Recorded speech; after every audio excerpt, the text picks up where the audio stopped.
বন্ধুরা, আমি আজকে কষা চিকেন করছি। জল দেবো না, কিছু পালং শাক আছে, সকালে পালং শাকের তরকারি একসাথে করে রেখেছিলাম। তো আজকে কষা চিকেন হবে, আর পালং শাকের তরকারি আছে, বেগুন ভাজা আছে, চাটনি আছে। এইটাই আজকে দুপুরে লাঞ্চ হবে। তোমাদের বাড়িতে কার বাড়িতে কী রান্না হচ্ছে প্লিজ আমাকে বলো। দেখো আমি চিকেনের কালারটা দেখি, চিকেনের কালারটা দেখো, সেই হয়েছে কালার। দেখো এখন তেল বেরিয়েছে, দেখেছো?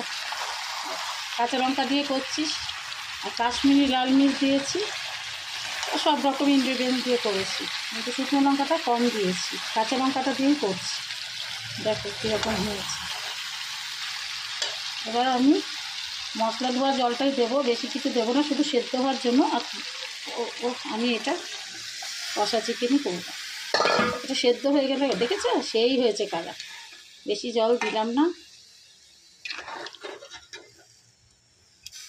আমি 1 ঘন্টা ম্যারিনেট করে রেখেছিলাম। বন্ধুরা, কালারটা কেমন হয়েছে তোমরা বলবে।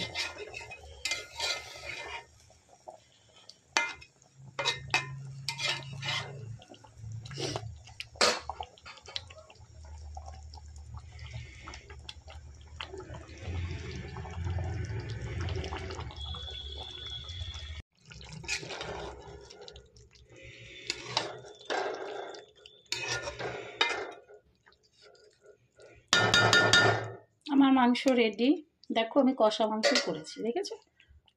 দেখো বন্ধুরা, আমি কষা মাংস ঝোল রাখিনি, কষা মাংস করেছি।